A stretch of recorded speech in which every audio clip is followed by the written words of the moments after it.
Good afternoon. I think that we can complete the subject of prayer today.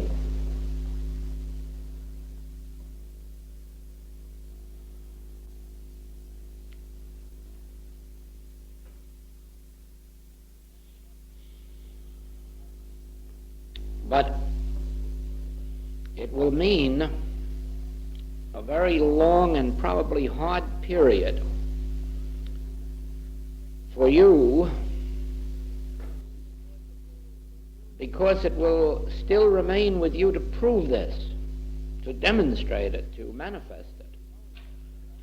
Knowing it will only be a step.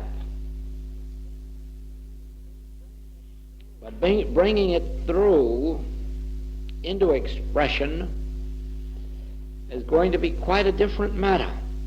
And that is going to entail practice, much practice, patience.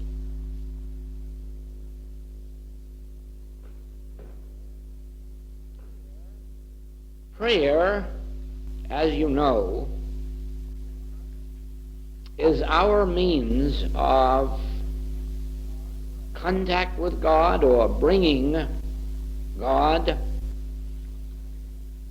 into visible expression, visible manifestation. If we were completely, consciously one with God, prayer would be an entirely different subject than it is now. Because prayer then would be only a communion. It would be only a communion. It would be an experience of love. There would be a continuous feeling going back and forth within us, from the exterior to the interior and the interior to the exterior. In other words, from our inner spiritual self to our outer expression. But this would really be something taking place within ourselves and going no further than the boundary of our own individual completeness, and it would have no other object than communion, no other object than realization of this oneness. It is only because of the sense of separation that exists within us, a sense of being separated from God, that prayer has a different connotation, a different meaning, and has more the meaning of re-establishing ourselves in a relationship that already exists. In other words, it is it is establishing ourselves in a conscious relationship. The relationship already exists, but we are not conscious of it. And so prayer becomes an establishment of conscious relationship, or conscious oneness, or conscious union. Again, because this sense of separation sets up for us a series of false appearances, prayer becomes a means whereby the false appearances are dissolved and we again see him as he is. We are told that when we see him as he is, we will be satisfied. We will be pleased. when we awaken in his likeness, then the function of prayer in our present experience is really to see him as he is, to see ourselves, to see conditions, to see the world as it is in spiritual reality. Or the purpose of prayer is to awaken ourselves in his image and likeness, awaken ourselves to behold him as Christ, to behold ourselves as spiritual sonship.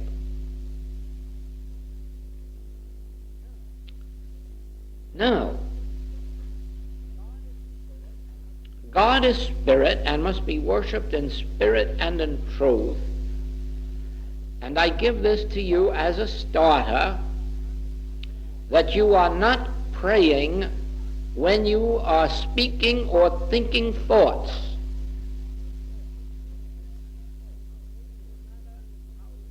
No matter how holy you believe your prayers are, if they have in them speech or thought, you are not praying. You may be setting the stage for prayer. You may be going through a preliminary stage leading to prayer. We do that in what we call contemplative meditation, which is a contemplative prayer, when we close our eyes and silently realize God is closer to me than breathing, nearer than hands and feet. Where I am, God is. All that the Father hath is mine. I can never live or move or have my being outside of God. For I am in God and God is in me, for we are one. This is not prayer. This is a contemplative form of prayer or meditation in which we contemplate truth for the purpose of quieting our inner thoughts and fears and doubts. In other words, we are faced with an appearance of the world coming to the end, and we get frightened and we want to get calm. And in order to do that, we close our eyes to the appearance and we realize, God, thou art closer to me than breathing. Thou art closer to me than the end of the world.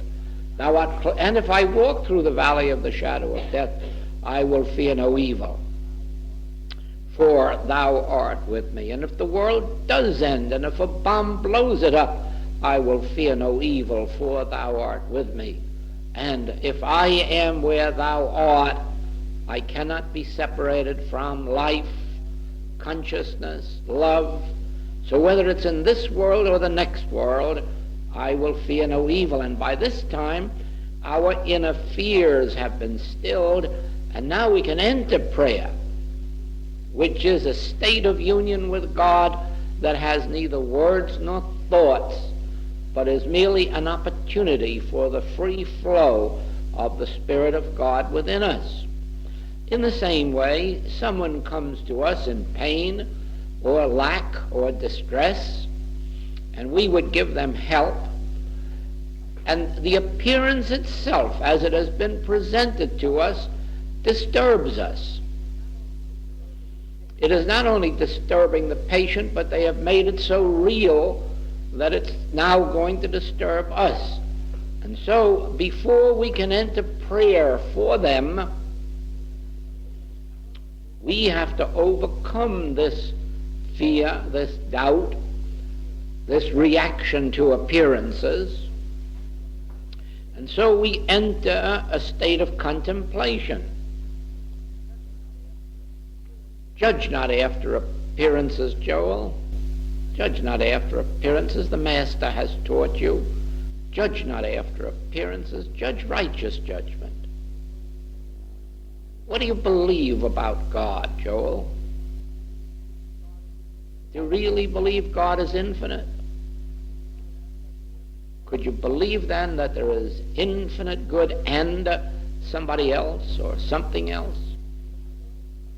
Do you really believe there is some other power besides God, or some other substance or law? No, Joel, you know better. You have been instructed. You have been taught that God is infinite spirit, and that God is the only law under his universe, and the substance of all form.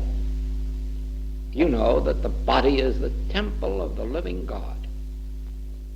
Therefore, be still. Fear not, it is I. There is not I and somebody else. There is not I and something else. Be still. Be not afraid. It is I.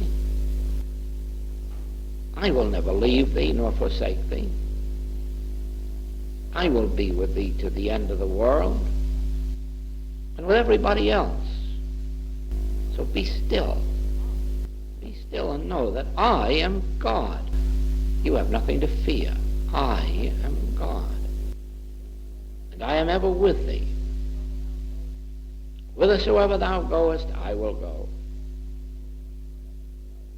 If you make your bed in hell, I will be there with you. Be not afraid. It is I. And this contemplative prayer, this contemplative meditation, now brings me to an inner state of peace where I am not reacting to the outward appearance. And now I can say, speak, Lord, thy servant heareth. Now I can rest without words and without thoughts and permit this inner flow to take place. And it is in this stillness, in this quietness, in this confidence, that the appearances of sense are dissolved and the spiritually real comes into expression. Now it is at this point that those who pray must be careful. If you are praying with any idea that you are going to make sick matter into well matter, or a little matter into a lot of matter, you are praying amiss. Here is where the world has gone wrong. It has prayed to a God of spirit to do something to materiality, and a materiality which has no existence. It is like praying to God to change the mirage on the desert. Supposing there is a mirage on the desert, supposing there is a turbulent ocean out there, can you pray to God to still that ocean when you know all of the time it isn't there, it is only an image in your mind? How can God do something to non-existence? Supposing that out on this desert there is a great big wall that won't let you pass, or a whole big city, and you pray to God to open a way for you to go through. Can God answer such nonsensical prayers when there is no wall there, there is no city there?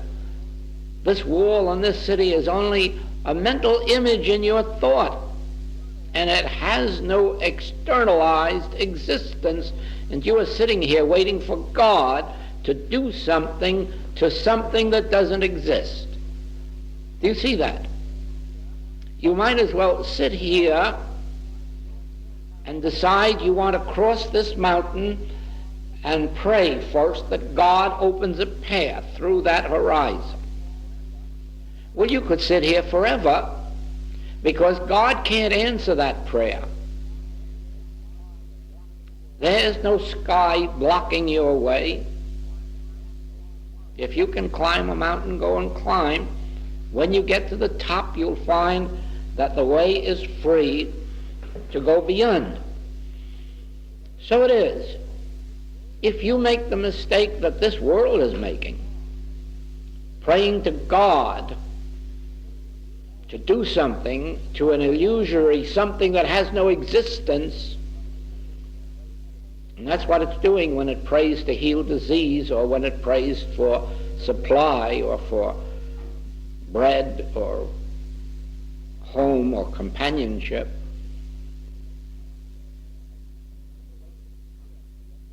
It is a waste of time. You must be careful that when you pray, the object of your prayer is to behold God, to behold true being, spiritual being, not to change a condition of matter, not to increase matter or decrease it.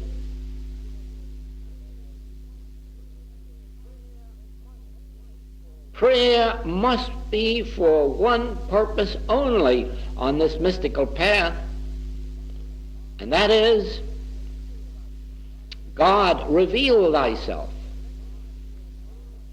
Let me behold thee as thou art, or thy universe, thy law. Reveal to me thy spiritual law.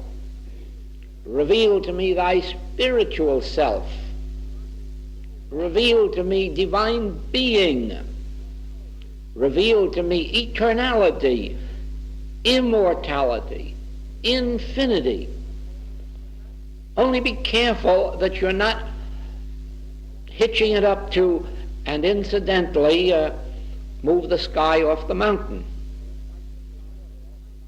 or siphon the water off the desert. Be careful that you are not applying your prayer, because the world is doing that and getting no answer. The world is doing that. It is praying.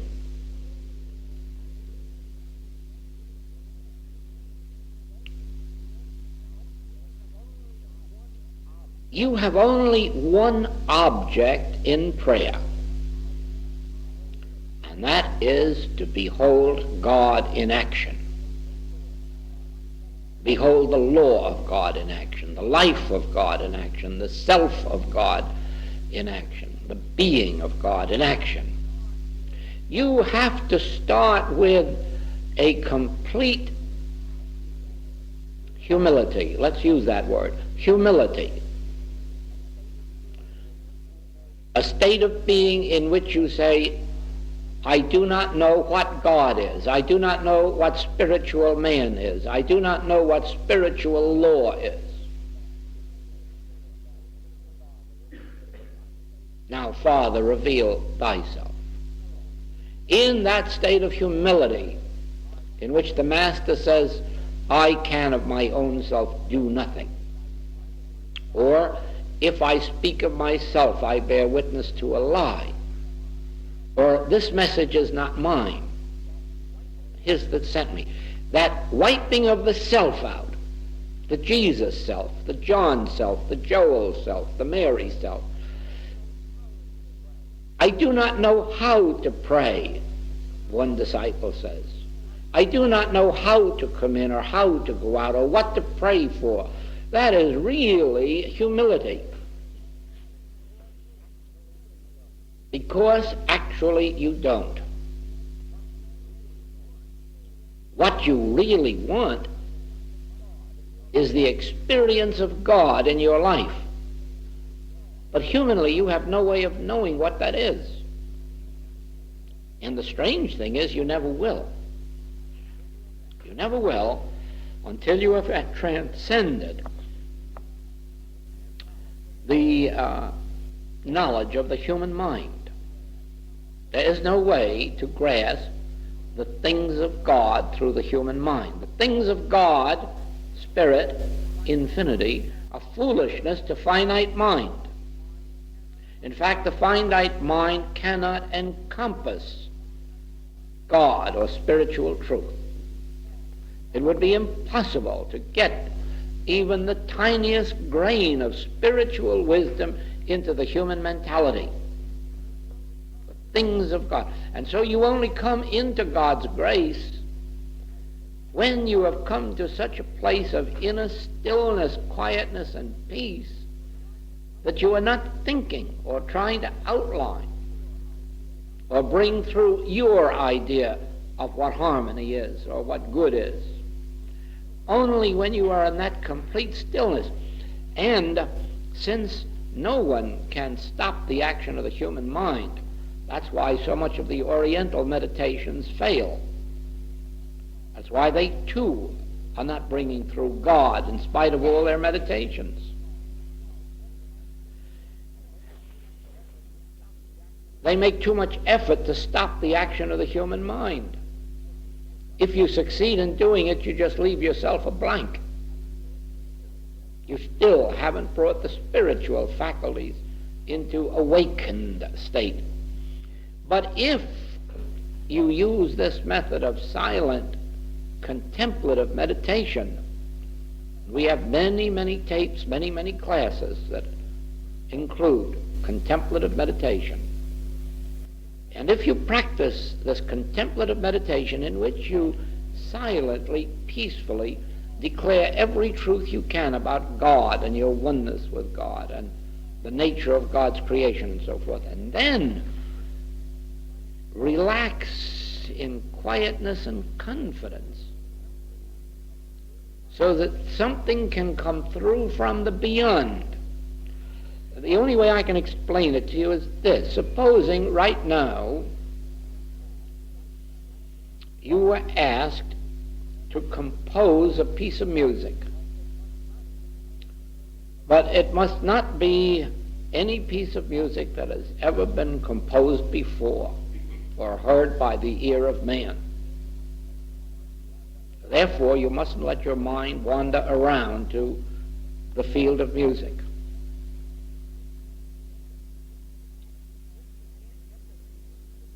Since you can't get this piece of music out of your mind, out of your memory, it has to come through from an unknown source. And it has to be a combination of notes, remember, that have never been heard before, so you can't even use your imagination to think what it'll be like when it comes through. Now, if you can realize that, and then wait for this piece of music to come through. When it comes through, you'll find out how entirely different music is than what you thought music was. In other words, you'll understand the old wise composers who said that his composition never sound on the instrument like they did in his mind. He can't recognize them when he hears them. And that's the truth about spiritual truth.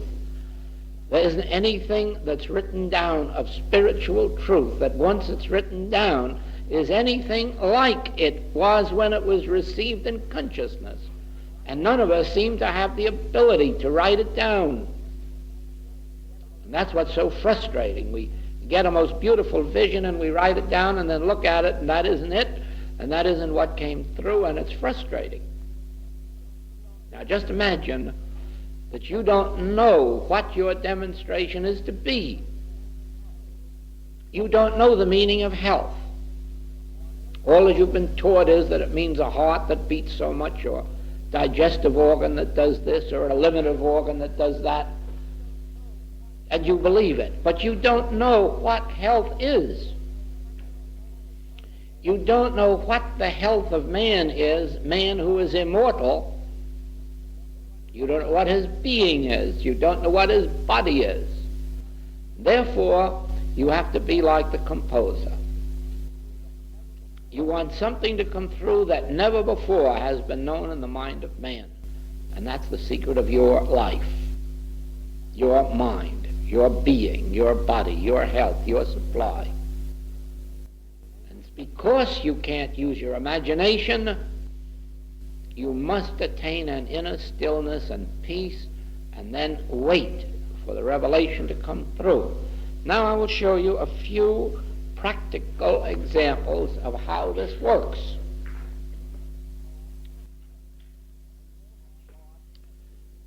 Now you all have gardens or trees or pets, cats, dogs, birds.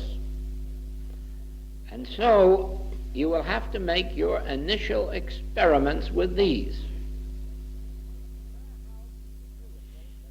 No matter how beautiful we think this is, believe me, it isn't a least bit beautiful in comparison to what it really is.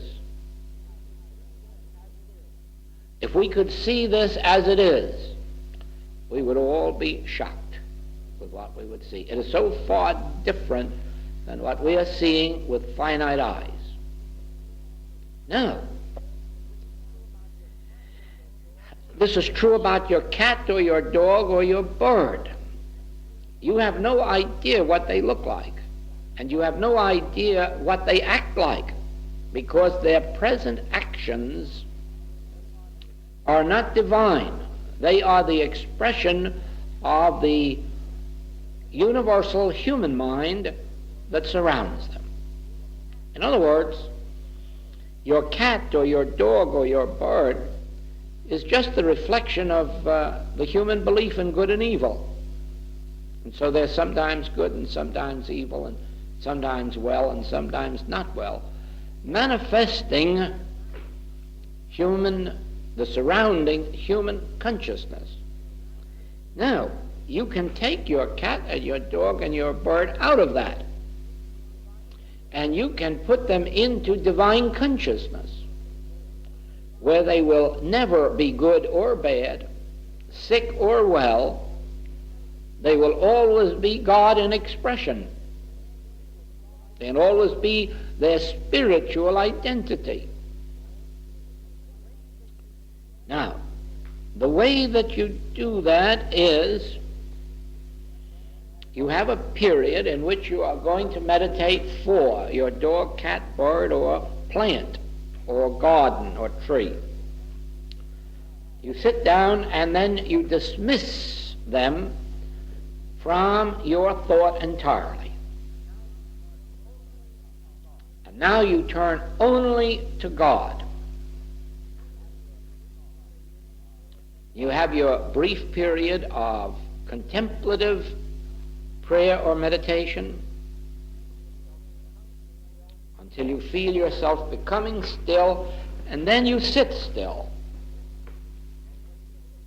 as if you were waiting to hear the still small voice. And you may hear it, or you may not. You may just eventually get a deep breath within you. Sometimes you breathe so deeply that it touches way down into your stomach, way down into the solar plexus. Or you may just get a feeling of release, as if a weight were taken off your shoulder. A feeling of peace. And that's the end of it. Now, as you do this day after day for just a few minutes, specifically for your pets or your plants, you will begin to notice a change in them. You will notice a change in the relationships of your pets to yourself. There'll be a closer bond, and it'll be of an entirely different nature. It won't be entirely human. You'll see in it that there's something in that relationship of a divine nature. Or you'll see in it a communion with that animal or bird or plant. There's no use trying to describe it. You have to experience it. Now this is what is the mystery.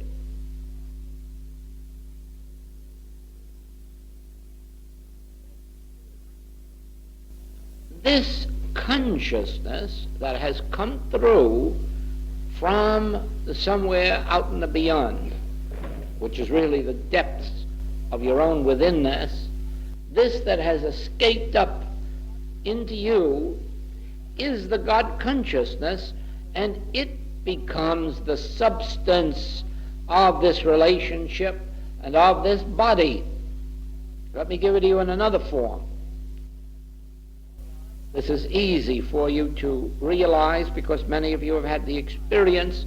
Let us suppose there is a child, a baby, youngster, and it is feverish. Now you sit down beside it. Don't give it a treatment. Give yourself this contemplative meditation first until you feel an inner peace. And then wait there just for that moment or two until this deep breath takes place, or this inner peace. And then watch how that child settles down into a sleep and then awakens without the fever. And you will find that it is this that has escaped from you that has now become the substance of their consciousness, of their life, of their mind, of their body. You haven't done anything to disease or sickness. You have dissolved material sense and brought to light a state of divine consciousness. Because of our eyesight, it still looks to us as if we just had a healthy body now in front of us. But it isn't so. It's a state of divine health that has come into expression.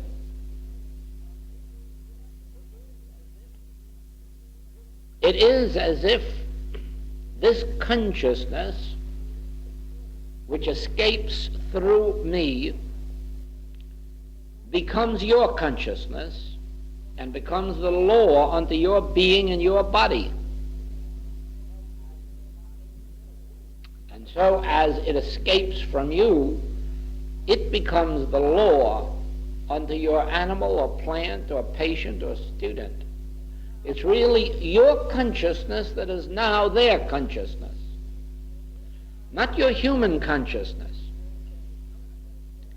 In this work, there is no such thing as transference of thought from one individual to another. There is no such thing as the transference of good or evil thought. That is why, if you are faithful in this work, nobody is ever going to be harmed by any erroneous thought that may momentarily or temporarily take place in you. And there is nobody on the human plan who once in a while doesn't have a fear thought or a sensual thought or a doubtful thought or an erroneous thought or a temper thought or temperament thought. There isn't anybody yet has attained purity on earth. And therefore, it is definite that at some time or other we all have a negative or erroneous thought. But this will never transfer itself to our patients or students if we are remembering never to project our thought into their mind. Never project your thought into anyone's mind, either to give them a thought or to receive a thought from them, because you don't want anything they've got. And they surely want nothing that you've got humanly. And so to be sure that there is no transference of thought, be sure that your contact is with spirit alone, with the consciousness within you.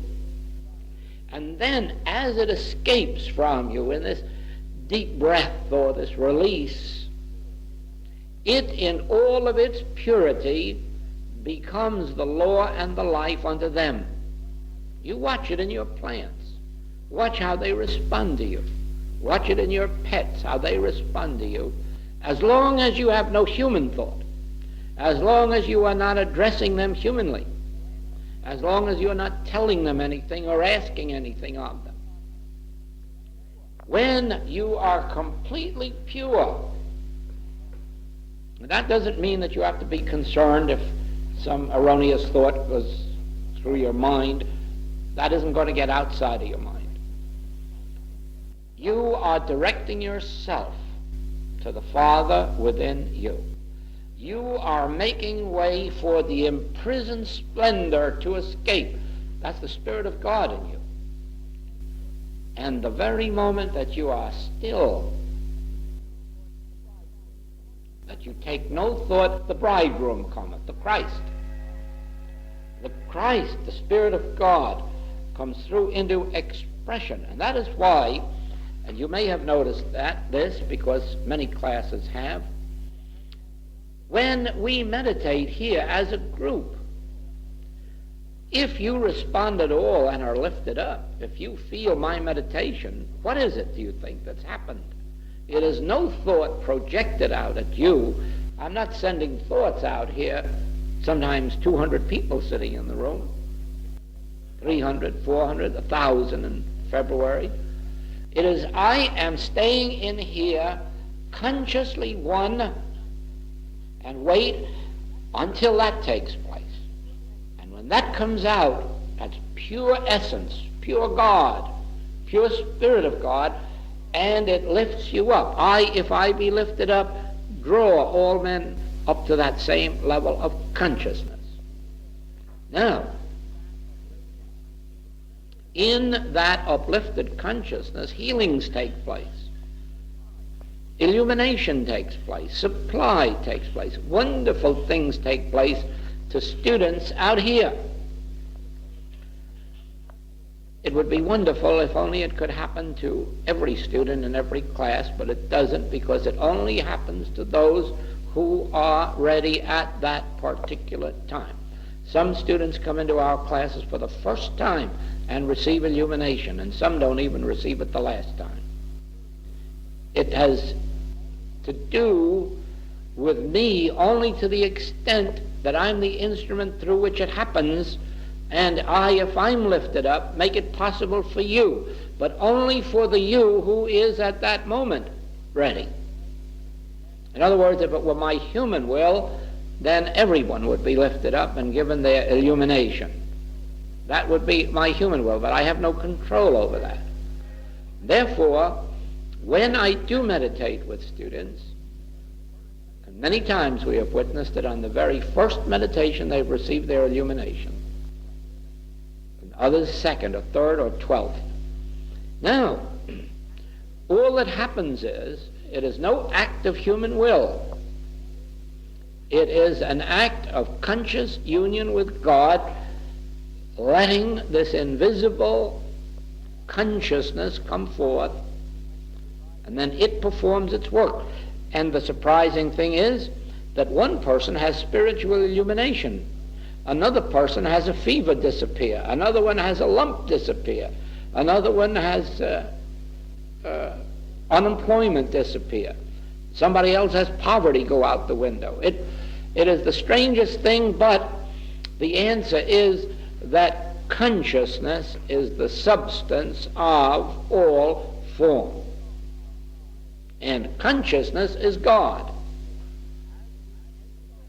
And therefore, as we enter this meditation, if we have a plant in front of us and this divine consciousness escapes, that plant begins to express the harmony of God rather than just the harmony of nature. It responds more to more than just the fertilization that it got, or the rain that it got, or the sunshine that it got. There's something extra that it received that comes forth through it. And that is why it is possible for those who pray to have far better crops, far better gardens than even those with the best of fertilizers and sunshine and rain. It is possible for those who pray to bring forth more milk from their cows than others do. In other words, we live not by bread alone, not by food alone, not by fertilizer alone, not by rain or sun alone, but by every word that proceeds from the mouth of God. And therefore, the human body does respond in a measure to foods. You can always tell that in the experience of people who give up most of the foods in ordinary markets and begin to use the foods in health food stores, the pure grain foods and so forth and so on. You can soon see the change in their bodies, the change in their health, because the body does respond to pure food in the same way that a plant will respond to its rightful fertilizer, or its rightful amount of rain, or its rightful amount of sunshine. So does the food, in some measure, respond to, the body respond, and the health, to the right foods. But there are many people who become faddists and believe they're going to find their health or their eternality in pure foods, and they get left. They lose out, because you can only go so far with food. For we do not live by bread alone, we live by every word. But give a person pure foods, the right foods, and to that the life of prayer, and then you'll begin to see the whole man, the spiritual man. It's more difficult to try to give him prayer and a lot of wrong foods too, unless the prayer helps him to get rid of his wrong foods and turn his appetite in the right direction, which usually happens. So it is then. Don't expect that your prayer is going to eliminate the need for sunshine and rain on your plants. Don't think that your prayer is going to eliminate the need for food for your animals, and good food. Don't be like the man who discovered one day that he forgot to feed his horse, and the horse worked just as hard the next day. So he decided each day he would eliminate a cupful of grain from his horse's food, and the horse seemed to go on just the same, but you know what eventually happened. You can't keep taking a cupful away each day and in the end not have your horse collapse. So it is, man shall not live by bread alone, but let's be sure that while we have the ability to eat and drink properly, that we do it. On the other hand, we have the experience to prove not only that Daniel, when in prison, was fed for, 40 days on nothing but pulse, and whereas all the other prisoners who were fed that way had weakened and become thin and depressed, Daniel was his normal, natural self. It had no occasion to change him. And so we have the experience likewise in the war of many people who were prisoners of the Japanese, who were either ill-fed or not fed, and countless numbers did not survive. And countless numbers came out weak and in bad physical shape, and yet some managed to come out harmoniously. And when you talk to them, you will usually find they were living in prayer in spite of their surroundings. Therefore, we need not feel that we cannot survive long periods even of not eating or incorrect eating. But as long as we're thinking in terms of normal living, let us remember this, that we do not live by bread alone. We live by this conscious activity of consciousness. Now watch it. Watch it with your garden, your trees, your animals. Watch it with every opportunity you have with children, because they're the most receptive and responsive. And you will see that as you attain this release, this deep breath, their fevers will disappear, their little ills will disappear, their sores will quickly heal. And you will see that this consciousness which escaped from you became the substance of their renewal, resurrection, rebirth, then you are not seeking with prayer or God to change something or somebody out here. You are seeking to bring out into expression this released, this inner, that which we call Spirit of God, and then you witness it in manifestation, and it will appear to you as a healed person or an improved animal or plant. Only be sure that you are not trying to connect up this experience with a fever out here or a bad animal out here or something of that nature. Watch out that what you are trying to bring forth is this hidden splendor.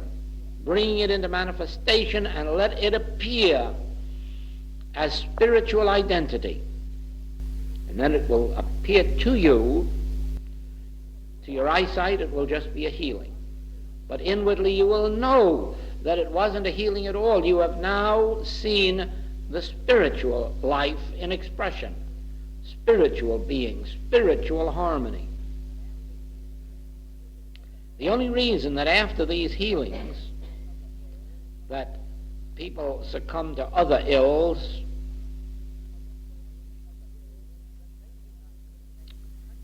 is that they do not maintain the consciousness in which you have established them. They go back. The Master says, go and sin no more lest a worse thing come upon you. We do bring spiritual healings to people, and they go right back to the very state of material thought or consciousness or living that brought it on in the first place. And all they do is, in clearing out one evil, make room for 7 more to come in. In other words, our life should be devoted not purely to healing ourselves or others, but to bringing forth the divine nature of our being. And that means being renewed by the transforming of the mind, transformed by the renewing of the mind. In other words, it means developing a whole state of consciousness in which we do not put reality, power, law into the world of effect, but realize that all reality, all power, all law is always invisible. You can never see law. You can see an apple formed on a tree as a bud or a blossom and then turned into the apple, but you can never see the law that did it. You can only witness the outer expression, but never the law.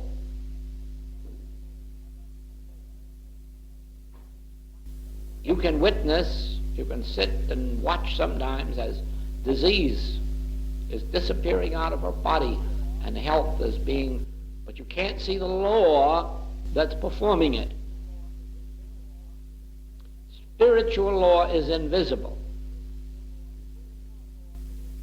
And spiritual law is the only law. You can't see spiritual life. You can see the body,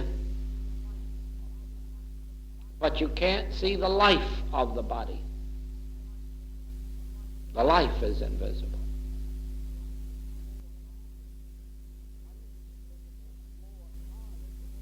Life is invisible, law is invisible, being is invisible, I am invisible. You can't see me. I am invisible. And the reason is that I am so big that I wouldn't fit in any room. I wouldn't fit in any arena, because I fill all space. I am infinite. I am one with God. I can't even fit into this year, because I am from everlasting to everlasting. I can't fit into the space of a century, because I am before Abraham was. I am one with God in nature, in being, in life, in eternality, in infinity, in quantity and in quality. Therefore, I cannot be seen. I was before my body was visible, and I will continue to be when my body is no longer visible. And I will be where I am now. I will not go any place. I will not depart, for I did not come. I was always here. Invisible, just as before a few years ago I was unknown and invisible to you, but that didn't mean that I didn't exist. I just did not exist to you, but I existed. And so it was that I existed before my mother knew me. And one man had the vision to say, before God was, I am. Before ever there was a concept of God, before ever there was anybody to have a thought of God, I am. So as you ponder this, you will find that the I that you really are life eternal. And you become the life of your pet, the life of your child, the life of your tree, the life of your body. You become the life of your own body the moment you realize the spiritual nature of your identity. And then, since you can't bring this out through thought, you can only bring it out through silence. You engage in a contemplative meditation until you feel an inner stillness and an inner peace. And then you take the listening attitude, as if, speak, Lord, thy servant heareth. And then wait until that Spirit fills you. And when it fills you, it is removing all of the sins and diseases and deaths and lacks out of here. Wherever there is receptivity, there is responsiveness to it. We may not be receptive one day, but we may be receptive tomorrow. We may not be receptive this year, but we'll be receptive next year. None of us is responsible for our receptivity humanly, because it is something that is taking place within us, and you may say often in spite of us. It is like this. I told you the other day, we are not yet living in an age of civilization. Civilization has not yet reached this earth. We are still living in a state of pre-civilization. Mostly men are animals, living by the law of self-preservation. Self-preservation is the first law of nature, says men. And then he proves it by killing everybody else to save his own life, by plundering everybody else to save his own fortune. And that is the universal state of human consciousness. And yet, watch how it is evolving in spite of mankind. Within the human span of a few of us in this room, we have evolved in society to where one group of nations protects another group of smaller nations, something that never before happened, never before this century. We find great corporations protecting their employees, providing hospitals, providing retirement funds, providing all kinds of vacation schemes, something that never happened before this century. We find a greater sense of man's responsibility to man, man's brotherhood to man. But we find it coming into this century, a little here and a little there, a little here and a little there. We do not find it worldwide. We do not find it encompassing even 1/3 of the world. We do not find these things taking place in China, only beginning in Japan, hardly at all in India or Russia or wherever the big populations are. But you find them coming up here and there in the United States, in England, in France, in Switzerland, here and there in the world, so that you can perceive that civilization is dawning. It's coming into human consciousness. You know, there are things taking place in the world today that if they had taken place 30 years ago, this world would be at war. This world would be at war. If these things that are happening on earth today took place 30 years ago, no country would stand for it. They'd shoot their armies across the border immediately. Yet they're holding them in check. Not entirely for fear of the atomic bomb. Not entirely.